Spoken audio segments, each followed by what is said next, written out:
मेरे प्यारे साथियों नमस्कार। श्यामयश में एक बार पुनः आप सभी का बहुत-बहुत स्वागत है। हम आज लेकर आए हैं विश्व का भूगोल और विश्व भूगोल का जो पूर्वावलोकन है उसको आज कंप्लीट करेंगे हम लोग। हो सकता है 2 पार्ट में हो जाए। तो इसको वन लाइनर फॉर्म में हम लोग कंप्लीट करने के बाद हम जो नई अगली श्रृंखला हमारी आपके बीच में आने वाली है, वह है मैराथन क्लास। तो सबसे पहले हम ज्योग्राफी की मैराथन क्लास देंगे आपको पीपीटी फॉर्मेट में करके जैसे भी करके आपको उसको कवर कराएँगे। फिर उसके बाद जो है हम लोग जो है दूसरा पार्ट में साइंस का जो है डिस्कस करेंगे। फिर उसके बाद इकोनॉमी, करंट अफेयर्स का डिस्कस करेंगे। फिर पॉलिटी का डिस्कस करेंगे। लास्ट में हिस्ट्री पे वर्क करेंगे। तो 11 फरवरी का जो टारगेट है उसको लेकर के वर्क हम लोग कर रहे हैं और जल्द ही उसको कंप्लीट करेंगे इस मिशन को। और साथ ही साथ प्रैक्टिस सीरीज आपकी चल रही है शाम को 4 बजे। तो शाम को 4 बजे लाइव आना ना भूलें। आपकी लाइव क्लास होगी, उसमें आकर के अपने सवालों को आप हल करिए और देखिए कि हम कितना अच्छा कर पा रहे हैं। ठीक है? मोट जो है बहुत अच्छा आप करेंगे।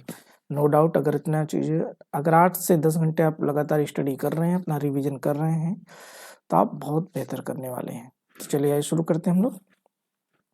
श्याम बीवर क्या होता है? श्याम बीवर जिसे हम लोग कृष्ण बीवर के नाम से भी जानते हैं, जिसे हम लोग ब्लैक होल भी कहते हैं इंग्लिश में। ब्लैक होल इसे कहते हैं हम लोग, क्या बोलते हैं? Black hole. तो ब्लैक होल की खोज भारतीय साइंटिस्ट थे जिनका नाम था, ठीक है,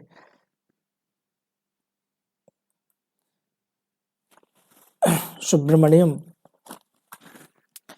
कृष्ण, ठीक है, सुब्रमण्यम ने की थी।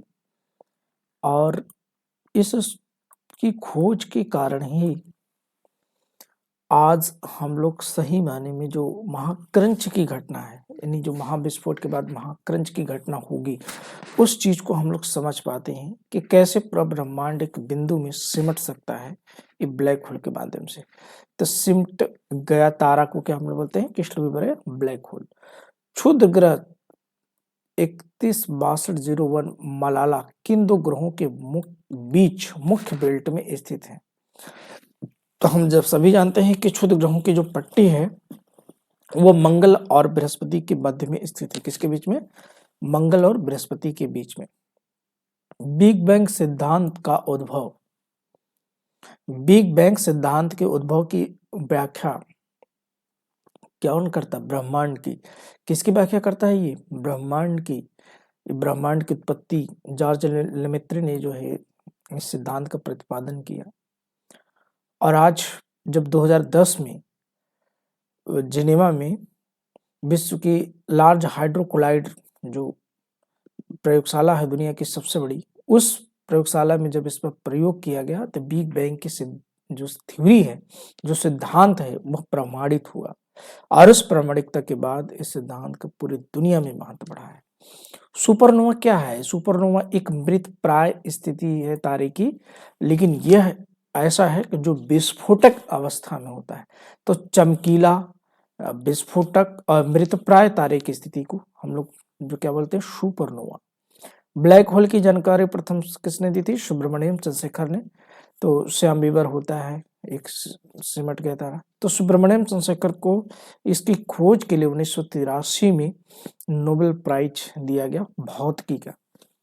वह सीमा जिसके बाहर तारे आंतरिक मृत्यु से ग्रसित होते हैं क्या कहलाती है? इसी को चंद्रशेखर सीमा कहते हैं। 1.4 सोलर मास, 1.4 सौर द्रव्यमान, यानी एक चंद्रशेखर सीमा बराबर क्या होता है? 1.4 सौर द्रव्यमान को हम लोग चंद्रशेखर सीमा के नाम से जानते हैं।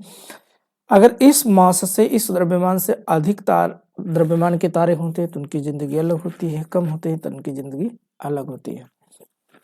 पृथ्वी का धुरी पर अवस्था बदलना जलवायु परिवर्तन के लिए एक कारक है, ये सुझाया गया था मुलिटिन मिलन कोलिच के द्वारा।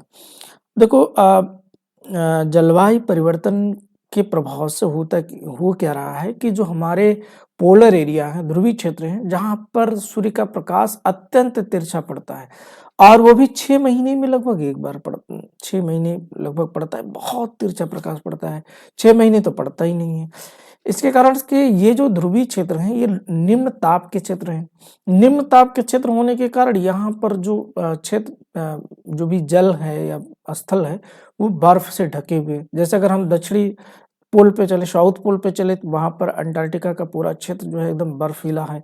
फिर अगर हम नॉर्थ पोल पे नहीं, उत्तरी ध्रुव पे चले, तो आर्कटिक का क्षेत्र जो सागरी क्षेत्र है, महासागरीय क्षेत्र, वो बर्फीला है।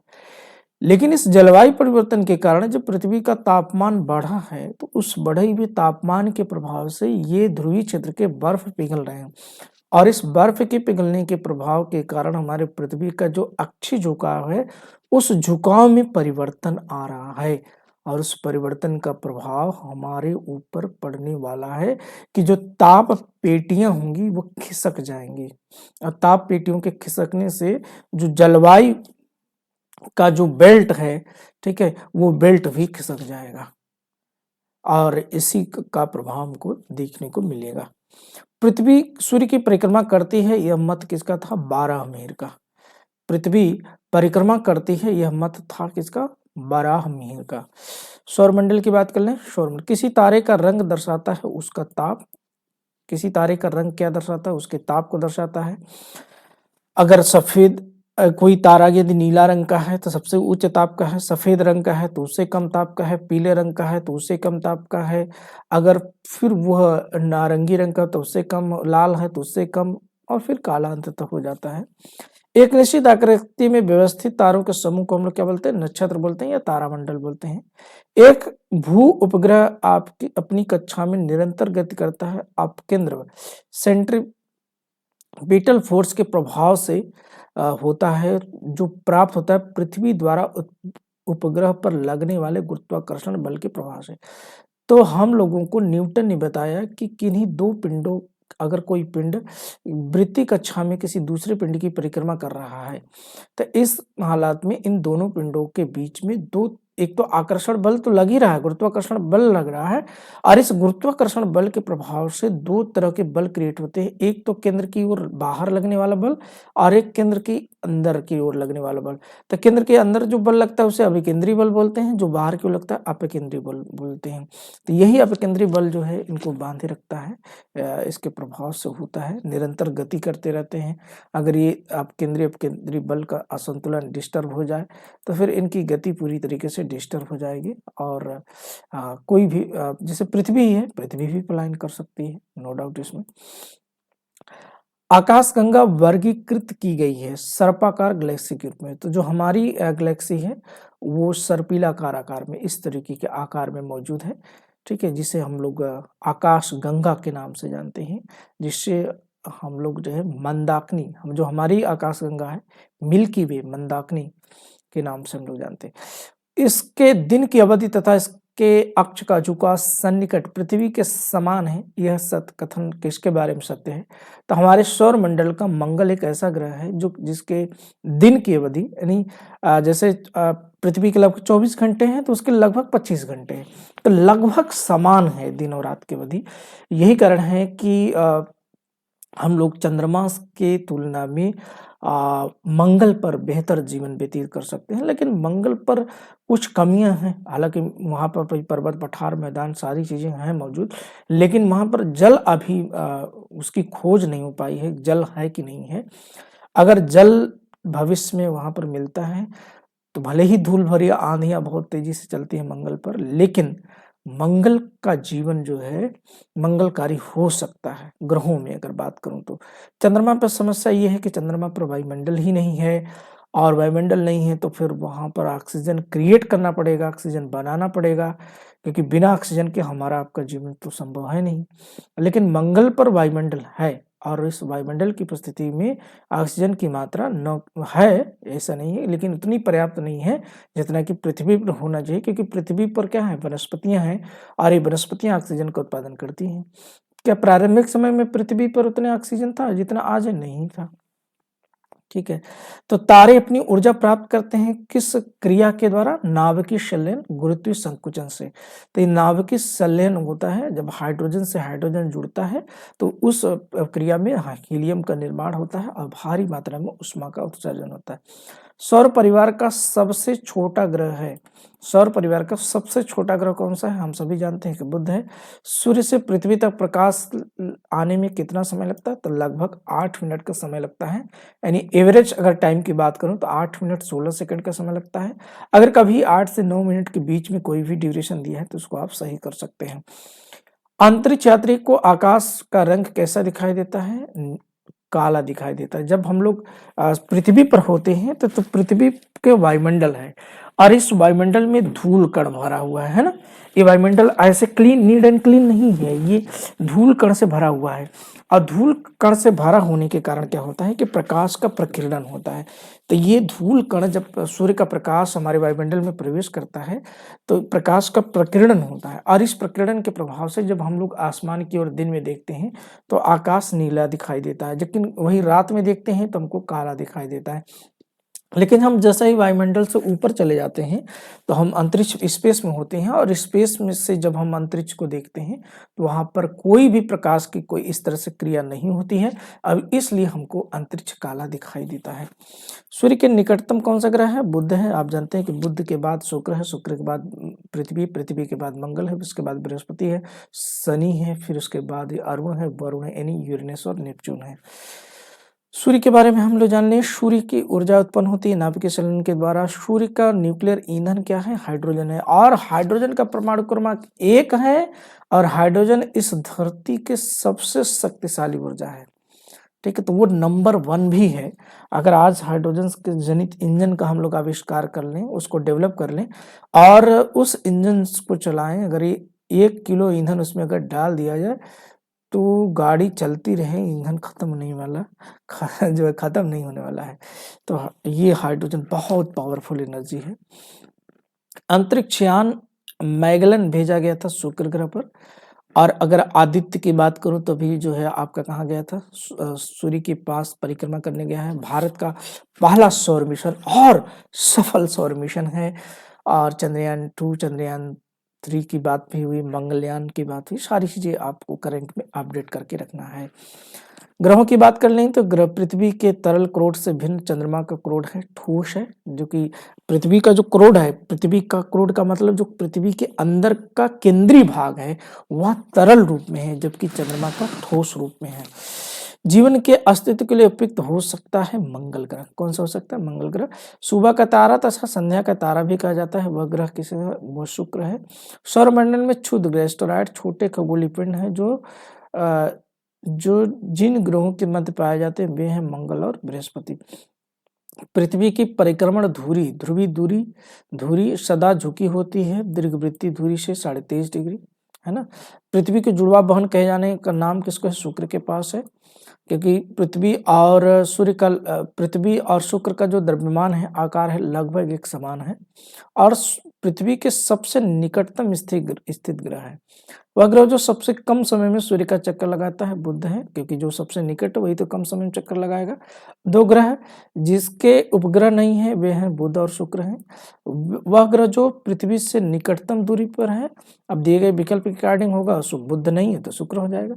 पृथ्वी के परितः घूमने वाली कृत्रिम उपग्रह बाहर गिराई गई गेंद पृथ्वी के परितः उपग्रह के समान आवर्तकाल के साथ उसी कक्ष में घूमती रहेगी।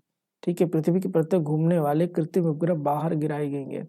अगर कोई उपग्रह ऐसा है जो पृथ्वी की परिक्रमा कर रहा है, अगर उसमें से कोई भी वस्तु गिरती है तो वह भी उसी के साथ परिक्रमा करती रहेगी। ठीक है, ग्रहों के बारे में सत्य है ये अप्रकाशमान होते हुए भी चमकते हैं। ग्रहों के बारे में क्या है? अप्रकाशमान होते हुए भी चमकते हैं। दीर्घ रेडियो तरंगे पृथ्वी की वह सतह जिससे परावर्तित होती है आयन मंडल से। किससे? आयन मंडल से। पृथ्वी अपने कक्ष में लगभग 4400 किलोमीटर प्रति घंटा की गति से घूमती है। इस तेज गति को हम अनुभव क्यों नहीं करते? पृथ्वी अपने कक्ष में 4400 किलोमीटर प्रति घंटा, यानी 1 घंटे में पृथ्वी कितनी दूरी तय करती है? 4400 किलोमीटर, लेकिन हम लोग अनुभव नहीं करते हैं। उसका कारण है क्योंकि पृथ्वी का जो गुरुत्वाकर्षण बल है वह निरंतर पृथ्वी के केंद्र की ओर खींचता है। ठीक है, तो हम लोग पृथ्वी से इस कदर बंधे हुए हैं कि यानी हमारे में पृथ्वी में अंतर नहीं, हम पृथ्वी से अलग है ही नहीं है, तो हम इस क्रिया को महसूस नहीं कर सकते, है ना। पृथ्वी की कक्षीय गति है 1,07,208 किलोमीटर प्रति घंटा है, और तथा पृथ्वी की अक्षीय गति है 1,600 किलोमीटर प्रति घंटा। यानी पृथ्वी अपने अक्ष पर 1600 किलोमीटर प्रति घंटे की गति से घूमती है। अब पृथ्वी की अपनी कक्षा में, ठीक है, कक्षीय गति 1,07,208 किलोमीटर प्रति घंटा है। पृथ्वी के चुंबकीय क्षेत्र का कारण क्या है? भ्रूकेट के केंद्र की ओर चक्रक धाराएं ना, यहाँ पर चुंबकीय जो क्षेत्र मैग्नेटिक फील्ड का डेवलपमेंट होता है नॉर्थ पोल और साउथ पोल के बीच, यहाँ चक्रक धाराओं के डेवलपमेंट होने के कारण ये मैग्नेटिक फील्ड बनता है। और मैग्नेटिक फील्ड हमको क्या करता है? जो सोलर विंड्स हैं, सौर पवनें हैं, उन पवनों से हमारी सुरक्षा करता है। नासा के अनुसार मंगल ग्रह पर उपस्थित जीवन के अब तक पाए गए लक्षणों में सम्मिलित है जल, जिप्सम और मीथेन। ठीक है, जल, जिप्सम और मीथेन। पृथ्वी के तरल अभ्यंतर से भिन्न चंद्रमा का अभ्यंतर है श्यान द्रव। पृथ्वी अवस्थित है शुक्र एवं मंगल के मध्य। पृथ्वी कहाँ अवस्थित है? शुक्र और मंगल के मध्य। टाइटन सबसे बड़ा चंद्रमा या उपग्रह है। टाइटन सबसे बड़ा चंद्रमा या उपग्रह है शनि का। सूर्य की परिक्रमा में सर्वाधिक समय लेने वाला ग्रह कौन सा है? वरुण है। पृथ्वी का वलय होता है सिलिकेट का बना हुआ। मीथेन जिसके वायुमंडल में उपस्थित है पर बृहस्पति है। उपग्रहों की बात कर लें, चंद्रमा पर वायुमंडल नहीं होने का कारण क्या है? इस पर गैस वायु अणुओं का पलायन वेग उसके वर्गमूल वेग से कम होता है। यानी यहाँ पर ग्रेविटेशनल फोर्स इतना मजबूत नहीं है कि वो इस एटमॉस्फेयर को बांध सके।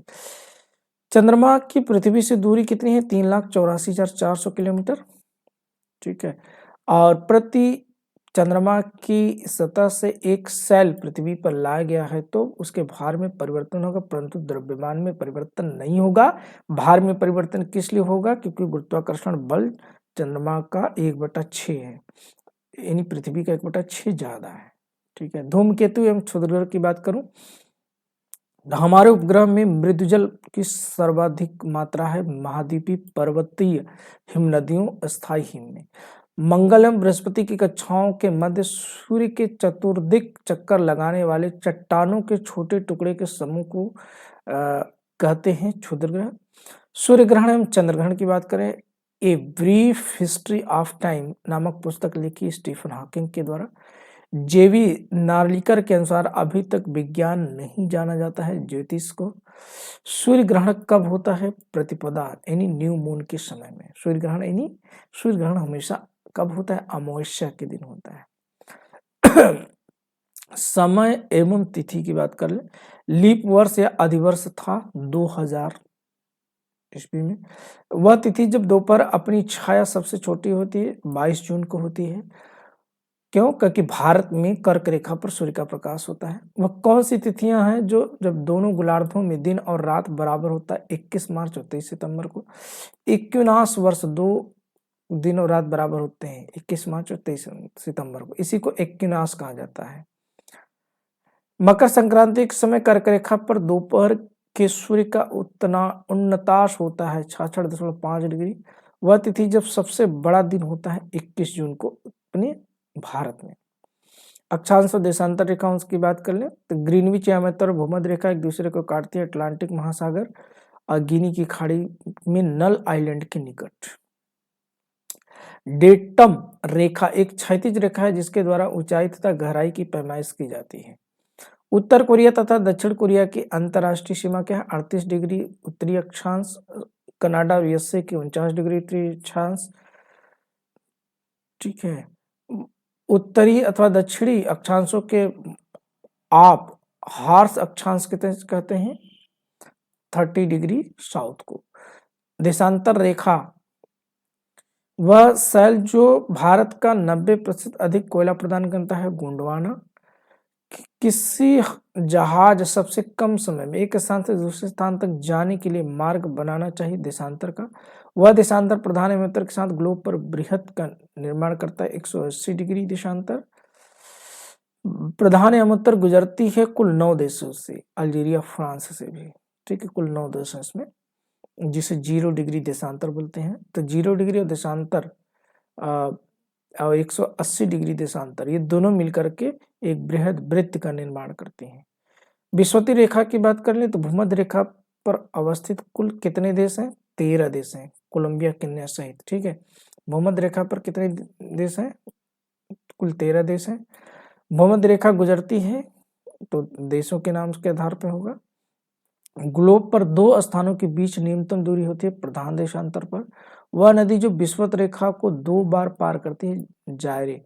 प्रधान में उत्तर विषुवतीय रेखा को प्रतिच्छेदन कर तो अवस्थित आंध्र प्रदेश। ये 13 देश कौन कौन से भूमध्य रेखा पर? आपका इक्वाडोर, कोलंबिया, ठीक, ब्राजील, फिर इधर आ जाइए आपका गिनी, और गिनी के बाद जो है आपका ये जो अफ्रीकी देश हैं, ठीक है, और उसके बाद एशिया के आपका इंडोनेशिया है, और उधर किरीबाती है।